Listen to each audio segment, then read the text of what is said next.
जय हिंद बच्चों, मैं राम चौधरी स्वागत करता हूं आप सभी का हमारे YouTube channel Rudra physics classes में। आज के इस वीडियो में हम बात करने वाले हैं रेडियो एक्टिविटी की, जिसमें हम रेडियो एक्टिविटी के कंप्लीट कॉन्सेप्ट को स्टडी करेंगे। स्टार्ट करते हैं रेडियो एक्टिविटी। देखिए, जब हम बात करते हैं एलिमेंट्स की, तो हमने एलिमेंट्स के जो न्यूक्लियस था उसके बारे में स्टडी किया, और हमने स्टडी में ये भी पाया कि जो न्यूक्लियस होते हैं those have more then mass number 56, यानी कि जो आयरन का नंबर है 56, अगर हम इससे हायर मास नंबर की तरफ मूव करते हैं तो न्यूक्लियस की जो स्टेबिलिटी है वो डिक्रीज होती है, और स्टेबिलिटी डिक्रीज होती है तो कुछ एलिमेंट, कुछ एटम या कुछ न्यूक्लियस हमको ऐसे भी मिलते हैं जिनके जो न्यूक्लियस होते हैं वो अनस्टेबल होते हैं। कुछ एटम्स हमको ऐसे भी मिलते हैं जिनके एटम अनस्टेबल होते हैं। फॉर एग्जाम्पल, जैसे आपका यूरेनियम है, ठीक है, यूरेनियम है। यूरेनियम के अलावा अगर हम बात करें, थोरियम है। ये कैसे हैं? ये न्यूक्लियस ऐसे हैं, ये एटम ऐसे हैं जो अनस्टेबल होते हैं। और जब ये न्यूक्लियस या ये एटम अनस्टेबल होते हैं तो क्या होता है, ये नेचर में जब भी ये फ्रीली रखे होते हैं तो ये नेचर में क्या करते हैं, अपने आप by itself they will disintegrate. They will disintegrate का मतलब है कि ये क्या करते हैं, कुछ टाइप के पार्टिकल्स या रेज का एमिशन करते हैं और स्टेबिलिटी को अचीव करने की कोशिश करते हैं, और ये नेचर में इनके बाई इटसेल्फ डिसइंटीग्रेट होने की जो प्रोसेस होती है that is called the radioactivity. तो simply we can say that the spontaneous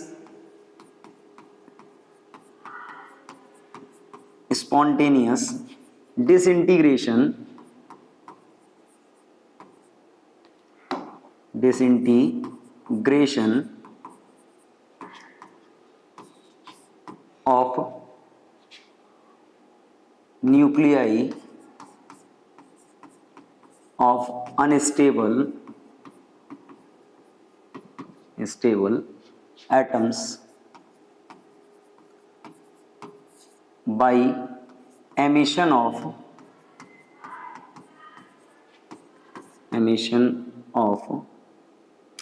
alpha, beta and gamma. Alpha, beta and gamma. अब यहाँ पे देखिए, बात हम कर रहे हैं अल्फा, बीटा। अल्फा सिंबल आपको मालूम है, अल्फा का क्या होता है, बीटा, ठीक है, एंड गामा, ठीक है, गामा। और energy is called radio activity.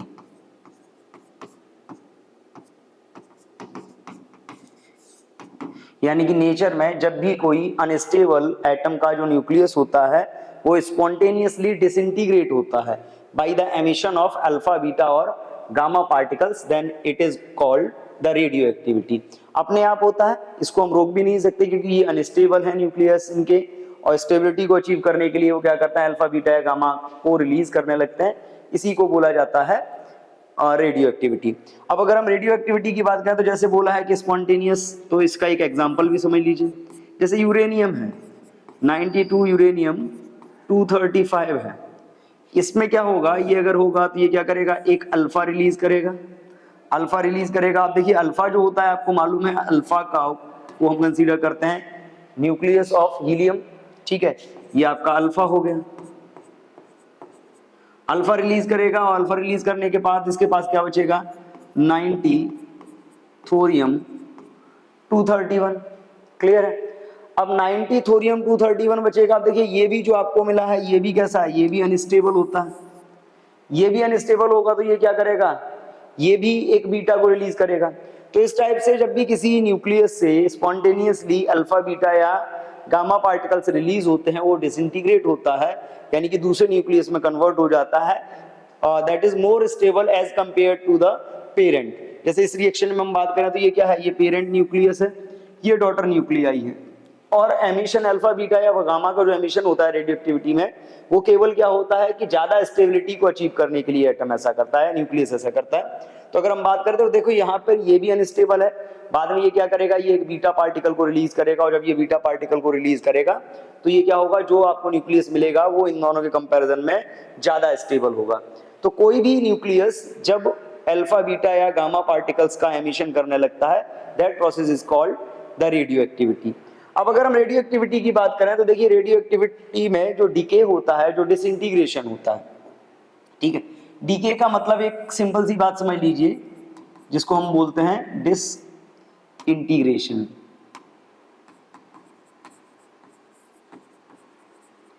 ठीक है, डिसइंटीग्रेशन। अब रेडियो एक्टिव डीके या रेडियो एक्टिव डिसइंटीग्रेशन की अगर हम बात करते हैं तो रेडियो एक्टिव डीके 3 टाइप से होता है, ये ऑलरेडी आपने स्टडी किया हुआ है। एक कौन सा होता है, आपका अल्फा डीके होता है। अल्फा देखिए पॉजिटिवली चार्ज पार्टिकल माना जाता है, और अल्फा को हम डिनोट करते हैं किससे, 2He4 से। तो एक सिंपल सी बात समझ लीजिए कि जब भी किसी पार्टिकल से अल्फा का डीके होगा तो अल्फा डीके होने पे क्या होगा, उसके एटॉमिक नंबर में 2 और मास नंबर में 4 का चेंज आएगा। तो अल्फा डीके में क्या होता है कि सपोज आपके पास एक एलिमेंट है, आपने ये लिख रखा है ZXA, ये डिसइंटीग्रेट होता है। डिसइंटीग्रेट होने के बाद अगर इससे एक अल्फा पार्टिकल निकलता है 2He4, अगर इससे एक अल्फा पार्टिकल निकलता है तो after the emission of alpha particle, ये आपका अल्फा हो गया। अल्फा पार्टिकल के एमिशन के बाद जो नया आपके पास न्यूक्लियस बनेगा उसका जो एटॉमिक नंबर होगा वो क्या होगा, Z-2, सिंबल बदल जाएगा और ये A-4। क्लियर? तो ये आपका अल्फा डीके का है। सेकंड आपका रेडियो एक्टिविटी में जो होता है वो होता है आपका बीटा डीके। अब देखिए बीटा डीके क्या है,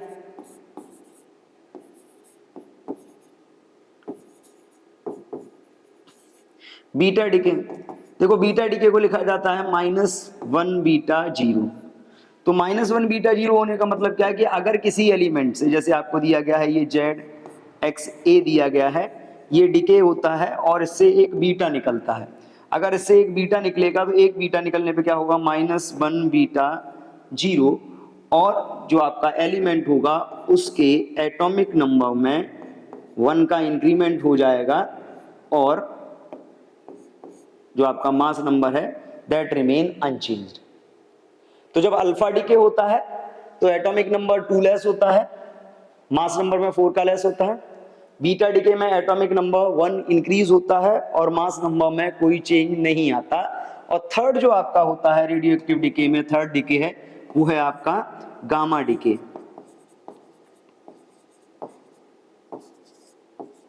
अब देखिए गामा डीके क्या है, सिंपल सी बात समझ लीजिए, जब भी किसी न्यूक्लियस से या किसी एटम से अल्फा और बीटा पार्टिकल्स का डीके होता है या डिसइंटीग्रेशन होता है तो क्या होता है, जो न्यूक्लियस बनता है वो न्यूक्लियस एक्साइटेड स्टेट में होता है, जो एटम बनता है वो एक्साइटेड स्टेट में होता है।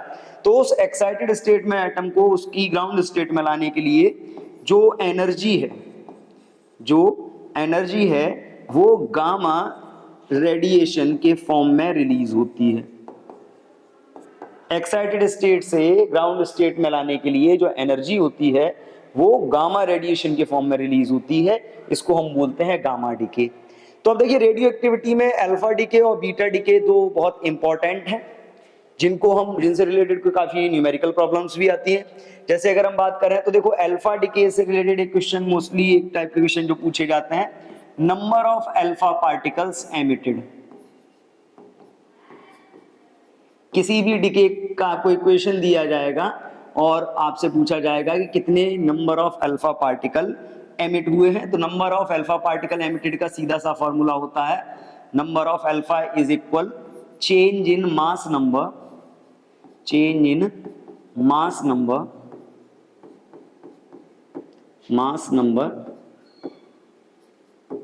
बाई 4। यानी क्योंकि एक अल्फा पार्टिकल में मास नंबर में 4 का चेंज आता है तो change in mass number by 4। Clear? दूसरा क्वेश्चन आपसे जो पूछा जाता है वो ये पूछा जाता है नंबर ऑफ बीटा।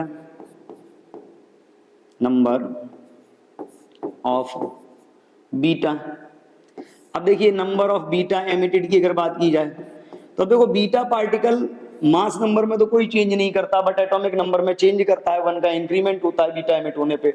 लेकिन अल्फा में हमने ये पढ़ा हुआ है कि अल्फा में भी 2 का चेंज होता है। तो बीटा का नंबर हम डायरेक्टली कैसे फाइंड कर सकते हैं? बीटा का नंबर फाइंड करने के लिए एक सिंपल सी बात समझ लीजिए, एक कॉमन सी बात, कि बीटा का जो नंबर है आप कैसे फाइंड कर सकते हो वो भी समझिए। बीटा नेगेटिव होता है, बीटा नेगेटिव, अल्फा पॉजिटिव। अब देखिए number of alpha particles, number of alpha particles, number of alpha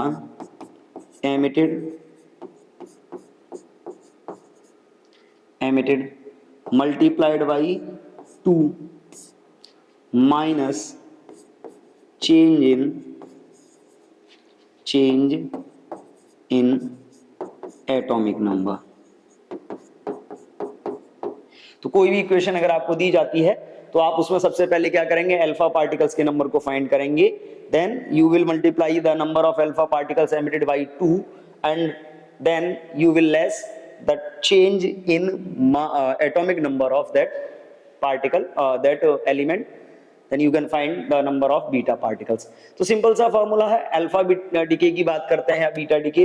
alpha decay में number of alpha particle directly find कर सकते हैं, और बीटा का फाइंड करने के लिए आपको क्या करना पड़ेगा, बीटा का फाइंड करने के लिए आपको सिंपली पहले आपको अल्फा के नंबर फाइंड करने पड़ेंगे। क्लियर है? जब अल्फा के नंबर आपके आ जाएंगे तो अल्फा में से आप बीटा की वैल्यू को फाइंड कर सकते हो। क्लियर? और अगर अल्फा का डिके नहीं हो रहा है तो नंबर ऑफ बीटा पार्टिकल आप डायरेक्टली फाइंड कर सकते हो, change in atomic number. Okay, अब देखिए यहां पे अगर हम बात कर रहे हैं तो ये अल्फा डिके हो गया, बीटा डिके हो गया। इसके बाद आता है laws of radioactive disintegration या law of radioactive decay, यानी कि जो डिसइंटीग्रेशन होता है किसी भी न्यूक्लियस का वो किस लॉ के बेस पे होता है। तो रेडियो एक्टिविटी से रिलेटेड एक सिंपल सी लॉ समझ लीजिए। According to the law of radioactive disintegration, मान लीजिए आपने कोई रेडियो एक्टिव सैंपल लिया है, इस सैंपल में अगर आप बात करते हो इनिशियली कितने हैं, एन नॉट एटम थे, इसका डिके होता है यानी कि अल्फा बीटा और गामा निकलते हैं। इसके बाद इसमें आपके जो न्यूक्लियस रह जाते हैं वो कितने रह जाते हैं, एन। पहले एन नॉट थे, बाद में आपके रह जाते हैं एन। तो अगर हम इस डिके के लिए बात करते हैं तो इस डिके में मान लीजिए ये पूरा प्रोसेस होने में टाइम लगता है टी। तो simply according to the law of radioactive disintegration, the rate of decay या rate of disintegration of radioactive nuclei, rate of decay की अगर आप बात करते हो तो that may be written as minus dn by n is directly proportional, minus dn by n is directly proportional to the number of atoms or the number of nuclei remain in the sample। कितना decay होगा ये depend करता है number of nuclei या number of atom पे जो उस sample में बचे हुए हैं। जितने ज्यादा नंबर ऑफ एटम या नंबर ऑफ न्यूक्लियाई बचे रहेंगे सैंपल में, डिके का जो रेट होगा, डिसइंटीग्रेशन का जो रेट होगा वो उतना ज्यादा होगा। जितने कम एलिमेंट बचेंगे, डिसइंटीग्रेशन का जो जितने कम न्यूक्लियस होंगे, डिसइंटीग्रेशन का रेट उतना कम। तो simply the rate of decay minus dn by n is directly proportional to n। dn by rate of decay की बात कर रहे हैं तो माइनस dn by n नहीं होगा, minus dn by dt is directly proportional to n। अगर हम यहां से प्रोपोर्शनलिटी साइन को रिमूव करते हैं तो ये क्या हो जाएगा, minus dn by dt is equal क्या हो जाएगा, लैम्डा इंटू n। अगर हम इसको ट्रांसफर कर लेते हैं तो ये क्या हो जाएगा, dt इधर चला जाएगा तो ये हो जाएगा dn by n is equal minus lambda into dt। अब यहां पे देख लीजिए ये इक्वेशन आपके पास आई। अब इस इक्वेशन में अगर हम बात करते हैं लैम्डा की, तो ये लैम्डा क्या है, lambda is called radio active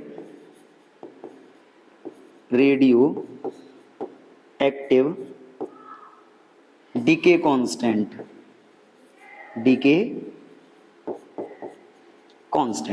तो अब सिंपल सी बात समझ लीजिए, यहाँ पे ये जो लैम्डा आया है ये कांस्टेंट है और इस कांस्टेंट को हम क्या बोलते हैं, रेडियो एक्टिव डिके कांस्टेंट या रेडियो एक्टिव डिसइंटीग्रेशन कांस्टेंट। अगर हम इस कांस्टेंट की बात करें तो हर एलिमेंट के लिए इसकी वैल्यू फिक्स रहती है, बट अलग अलग एलिमेंट के लिए इस कांस्टेंट की वैल्यू अलग होती है। अगर हम इसी इक्वेशन को थोड़ा सा और फॉरवर्ड वे में सॉल्व करते हैं तो अगर हम इसी इक्वेशन को क्या करें, ऑन इंटीग्रेटिंग,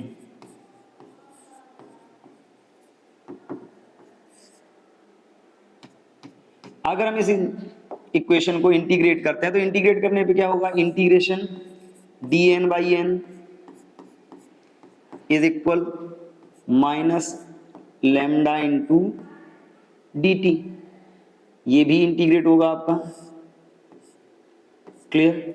इंटीग्रेट करोगे तो dn बाई एन क्या हो जाएगा, ये हो जाएगा आपका log n is equal minus lambda into T plus यहां पे कांस्टेंट आ जाएगा a। क्या आ गया, ये कांस्टेंट आ गया a। अब इस कांस्टेंट के लिए देखिए, इस कांस्टेंट के लिए अगर हम बात करते हैं तो अगर हम यहां पे ले लें at t is equal 0, t is equal 0 पे क्या होगा, जो सैंपल में रिमेनिंग नंबर होगा वो क्या होगा, इनिशियल के इक्वल होगा, क्योंकि डिसइंटीग्रेशन स्टार्ट नहीं हुआ है। जब डिसइंटीग्रेशन स्टार्ट नहीं हुआ तो t इज इक्वल 0 पे remaining number of atom is equal क्या हुआ, टोटल नंबर ऑफ एटम। अगर हम ये वैल्यू यहाँ पे रख लेते हैं तो ये वैल्यू हम यहाँ पे रखेंगे तो ये क्या हो जाएगा, log n not is equal क्या हो जाएगा a। अगर हम ये वैल्यू यहाँ पे रखेंगे तो log n not is equal a, क्योंकि log n की वैल्यू n नॉट, t की वैल्यू 0 रखोगे तो ये सारा 0 बचा, क्या केवल a। अगर इस वे a की वैल्यू को अब हम इंप्लीमेंट कर लें, a की वैल्यू को अगर अब हम इंप्लीमेंट करते हैं तो ये हमारा क्या हो जाएगा, now log n is equal minus lambda t plus log n not.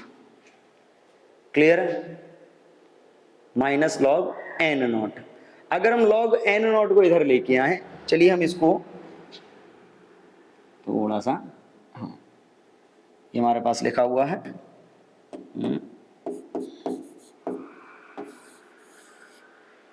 Note करते हैं। अगर हम यहां पे वैल्यू प्लेस करेंगे तो अब हमारे पास क्या होगा, log n is equal minus lambda t plus log n not. अब देखिए log n नॉट को अगर हम इधर लेके आएंगे तो ये माइनस का हो जाएगा, ये क्या होगा, log n minus log n not is equal minus lambda t। आपको log में मालूम है log a minus log b is equal क्या होता है, log a अपॉन b। तो ये क्या हो जाएगा, log n by n not is equal minus lambda t। अब देखिए जब हम इसका log ट्रांसफर करेंगे, log को हटाएंगे, तो log को हटाने पे हमको क्या मिलने वाला है कि जैसे ही हम log इसका हटाएंगे तो ये e उधर पहुंच जाएगा, तो ये क्या हो जाएगा, n by n not is equal e power minus lambda t। या फिर हम इसी को लिख सकते हैं n इज इक्वल, n इधर आएगा n not e power minus lambda t। तो फाइनली हमारे पास जो रेडियो एक्टिव डिसइंटीग्रेशन कांस्टेंट था उसके लिए एक इक्वेशन आ गई, n is equal n not e power minus lambda t। एक सिंपल सी बात है, बेसिक कॉन्सेप्ट है, रेट ऑफ डिके की बात अगर हम कर रहे हैं, लॉ जो हमारे पास है, लॉ क्या था, the rate of decay of any radioactive sample is directly proportional to the number of remaining nuclei in that sample. Number of remaining nuclei in that sample n के directly proportional होगा। Transfer करते हैं तो lambda एक radioactive decay constant आ गया। इसी constant को सॉल्व करने के लिए हमने इंटीग्रेट किया, और इंटीग्रेट करने के बाद जो फाइनली हमको वैल्यू मिली है, final relation n is equal n not into e power minus lambda t। Clear है, हम यहाँ पे फॉर्मूले को लिख देते हैं। क्या हमारे पास आया है, n is equal n not into e power minus lambda t। ये फाइनली हमारे पास आ गया, जिसके थ्रू हम क्या कर सकते हैं, number of remaining nuclei in any sample find कर सकते हैं। यहाँ पे lambda radio active decay constant है। अब अगर हम आगे बात करें तो next is the half life of radioactive sample. Half life time, half life time क्या होता है, half life time is that time in which any radioactive sample will remain half of it's initial value by the disintegration. किसी भी radio active sample का disintegration होता है, और disintegration होने के बाद अगर वो अमाउंट में अपने प्रीवियस अमाउंट यानी कि इनिशियल जो लिया था उस अमाउंट का आधा रह जाता है, तो जितने टाइम में वो अपने अमाउंट का आधा रहेगा that time is called the half life time. Clear? तो कंडीशन इन शॉर्ट हम बात कर सकते हैं, if by disintegration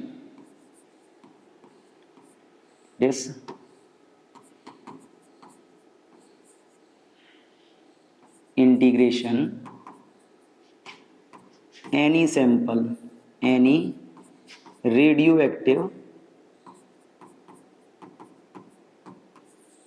sample remain half of its initial amount. Time of decay is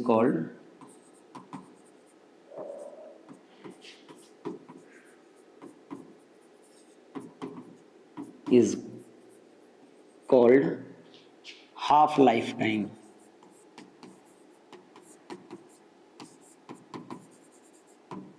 एक सिंपल सी बात समझिए, जैसे हम बात करते हैं कि हमने 100 एटम्स ले रखे हैं, डिके के बाद अगर ये 50 रह जाते हैं तो जितने टाइम में ये 100 से 50 रह जाएंगे that is called the half life time. 50 अगर हमने ले रखे हैं तो 25 रह जाएंगे, 25 हमने ले रखे हैं तो कितने रह जाएंगे 12.5, यानी कि प्रीवियस अमाउंट का जितनी टाइम में वो हाफ रह जाता है that is called the half life time. अगर हम हाफ लाइफ टाइम की कैलकुलेशन की बात करें तो हाफ लाइफ टाइम को हम कैलकुलेट कैसे कर सकते हैं वो भी समझिए। आपने फॉर्मूला भी जस्ट पढ़ा है, n इज इक्वल क्या है, n not e power minus lambda t। अगर हम इसी में हाफ लाइफ का कॉन्सेप्ट इंट्रोड्यूस कर लें, for half life time, half life time के लिए स्मॉल t किसके इक्वल होगा, कैपिटल T के, और जो आपका n है वो कितना रह जाएगा, n नॉट बाई 2, यानी कि प्रीवियस अमाउंट का आधा, प्रीवियस अमाउंट का आधा रह जाएगा। तो अब यहाँ पे कंडीशन देखो, अगर ये वैल्यूज हम इसमें इंप्लीमेंट करते हैं तो क्या हो जाएगा, n not by 2 is equal n not into e power minus lambda t। n not से n नॉट कैंसिल, तो ये आपके पास क्या बचा, 1/2 is equal e power minus lambda t। अगर हम 2 को ऊपर ले जाते हैं तो ये पावर पॉजिटिव हो जाएगी, देखो ये 1/2 है, 1/2 का मतलब क्या है, 2 की पावर -1, तो माइनस से माइनस पावर को अगर हम कैंसिल कर लेते हैं तो ये क्या हो जाएगा, e power lambda t is equal 2। अगर हम e को ट्रांसफर करते हैं तो यहां से क्या हो जाएगा, lambda t is equal log 2। t की वैल्यू फाइंड करते हैं तो t इज इक्वल क्या होगा, log 2 बाई लेमडा। log 2 की वैल्यू जो होती है वो होती है 0.0693 by lambda. So the half life time of any radioactive sample will become 0.693 by lambda, where lambda is the decay constant of that sample or that element। Clear है? तो अब यहाँ पे समझ लीजिए हाफ लाइफ टाइम का मतलब simply वो टाइम जिस टाइम में कोई भी radioactive sample after the disintegration और after the decay remain half of its previous amount. Simply हमने जो इक्वेशन फाइंड की थी एक्टिविटी की, उसी इक्वेशन में हमने इसको प्लेस किया वैल्यू, और हमारे पास वैल्यू आ गई हाफ लाइफ टाइम की, t is equal 0.693 by lambda.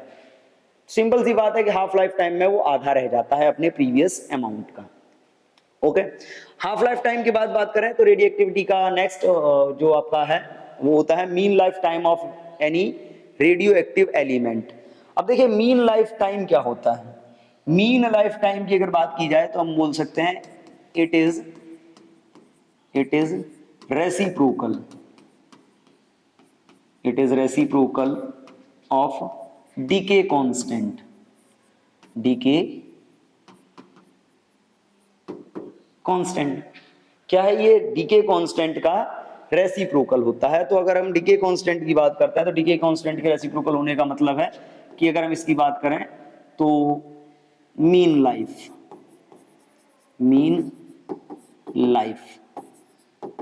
Time, mean life time के लिए क्या होगा, tau is equal 1 by lambda. अब देखो यहाँ पे साइड से हम बात करते हैं, हमने अभी जस्ट क्या फाइंड किया था, हमने फाइंड किया था t is equal 0.693 by lambda. तो अगर हम लैम्डा की बात करते हैं तो ये क्या हो जाएगा, लैम्डा की वैल्यू अगर हम इधर लेके आएंगे तो ये आपका होगा अपॉन में आ जाएगा, तो ये हो जाएगा tau is equal T by 0.693। जब आप इसमें डिवाइड करोगे तो ये क्या होगा, tau is equal 1.44 into T. अब यहां पे देख लो क्लियर कट बात, अगर हम इसी को लिखना चाहें तो हम ये लिख सकते हैं मीन लाइफ इज इक्वल क्या होगा 1.44 इंटू हाफ लाइफ टाइम। तो किसी भी रेडियो एक्टिव एलिमेंट के लिए उसका जो मीन लाइफ टाइम होता है that is the reciprocal of their decay constant, और we can say it is the 1.44 times of its half life time. तो इस फॉर्मूले को यूज करके आप मीन लाइफ टाइम को भी कैलकुलेट कर सकते हो।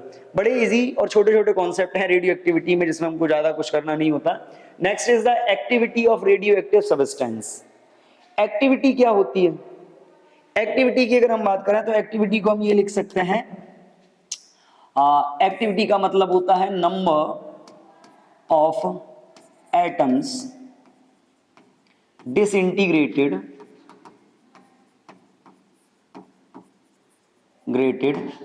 पर second is called activity of radioactive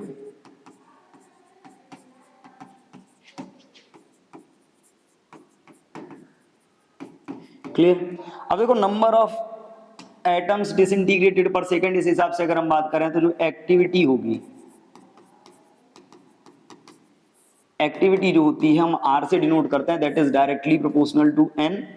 और हम ये भी बोल सकते हैं इसको सिंपली, जो R होता है वो क्या होता है माइनस dN/dt। अगर R is equal minus dN/dt होगा तो देखिए वही इक्वेशन हमारे पास फिर से निकल के आ रही है। यहाँ पे अगर हम बात कर रहे हैं तो R is equal minus dN/dt है, तो हम यहाँ पे ये भी लिख सकते हैं कि जो आपका R होगा that may be given as R0 into e power minus lambda t. क्योंकि R और N डायरेक्टली प्रोपोर्शनल है, और N के लिए भी हमने जस्ट फॉर्मूला क्या फाइंड किया था, N के लिए हमने फॉर्मूला फाइंड किया था N is equal N0 E power lambda T. तो इसी हिसाब से R का भी क्या हो जाएगा, R is equal R0 into e power minus lambda T. ये तो हो गई एक्टिविटी। अब अगर आप किसी रेडियो एक्टिव एलिमेंट के लिए उसकी एक्टिविटी की बात करते हो तो एक्टिविटी की बात के लिए एक बात सिंपल सी समझ लीजिए, एक फॉर्मूला अगर आप हाफ लाइफ टाइम के बेस पे इसको कैलकुलेट करते हो तो हाफ लाइफ टाइम के लिए कैलकुलेशन का एक सिंपल सा मेथड होता है, अगर आप for n half lives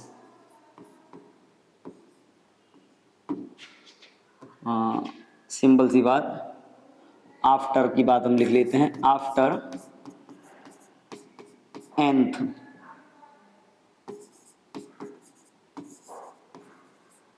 half life,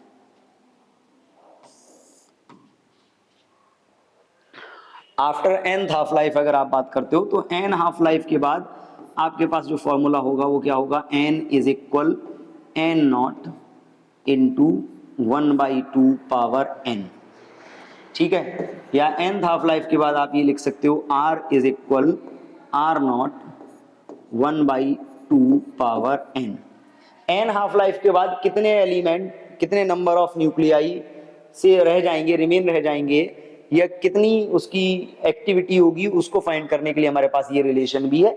आप प्रूव भी कर सकते हो सिंपली, जैसे आपने बात की 1 हाफ लाइफ तो n/2 पावर 1, तो n/2 रह जाएगा। 2 हाफ लाइफ का मतलब पहले हाफ लाइफ में आधा रहा होगा, फिर आधा यानी कि 1/4 हो जाएगा, तो n की वैल्यू 2 रखोगे तो ये 1/4। 3 हाफ लाइफ में कितना होगा, हाफ, फिर उसका हाफ, फिर उसका हाफ, दैट मीन्स 1/8, n की वैल्यू 3 रखोगे तो ये 1/8। तो सिंपली नंबर ऑफ एटम्स या number of nuclei remaining in the sample after nth half life is given by n is equal n0 into 1 by power n. Clear? And the next is the unit of radioactivity. अब देखिए जब बात radio activity की हुई तो radio activity की जो discovery है या उसका जो एनालिसिस है, उसकी जो डिटेल स्टडी है, उसमें मेनली 3 साइंटिस्ट का मतलब बड़ा रिसर्च पार्ट माना जाता है। फर्स्ट है आपका बेकरेल, हेनरी बेकरेल थे, सेकंड थी आपकी मैडम क्यूरी और थर्ड थे अर्नेस्ट रदरफोर्ड। तो अगर हम बात करते हैं यूनिट्स ऑफ रेडियो एक्टिविटी की, तो रेडियो एक्टिविटी की जो एसआई यूनिट है, एसआई यूनिट इसकी जो थी वो बेकरेल होती है। क्या होती है? बेकरेल। और इसकी वैल्यू होती है 1 डीके पर सेकेंड या 1 डीके। क्लियर है? दूसरा जो इसका यूनिट होता है, दूसरा यूनिट होता है आपका रदरफोर्ड। रदरफोर्ड या फिर आप क्यूरी भी नोट कर सकते हो, इसमें कोई प्रॉब्लम नहीं। रदरफोर्ड भी यूनिट है और क्यूरी भी इसका यूनिट है। क्लियर है? तो आप जब बात कर रहे हो 1 बेकरेल इज इक्वल क्या होता है? 1 डीके पर सेकेंड। इसके अलावा अगर आप बात करते हो तो इसकी जो अदर यूनिट है, अदर यूनिट्स में अगर आप बात करो, अदर यूनिट्स में आती है आपकी रदरफोर्ड। रदरफोर्ड क्या है? रदरफोर्ड इज इक्वल होता है, अगर आप बात करते हो, it is 10 to the power 6 decay per second, या हम बोल सकते हैं it is 10 to the power 6 1 rutherford is equal 10 to the power 6 becquerel. इसके अलावा एक और यूनिट हम यूज करते हैं रेडियो एक्टिविटी के लिए, जिसको हम बोलते हैं क्यूरी। क्या बोलते हैं? क्यूरी।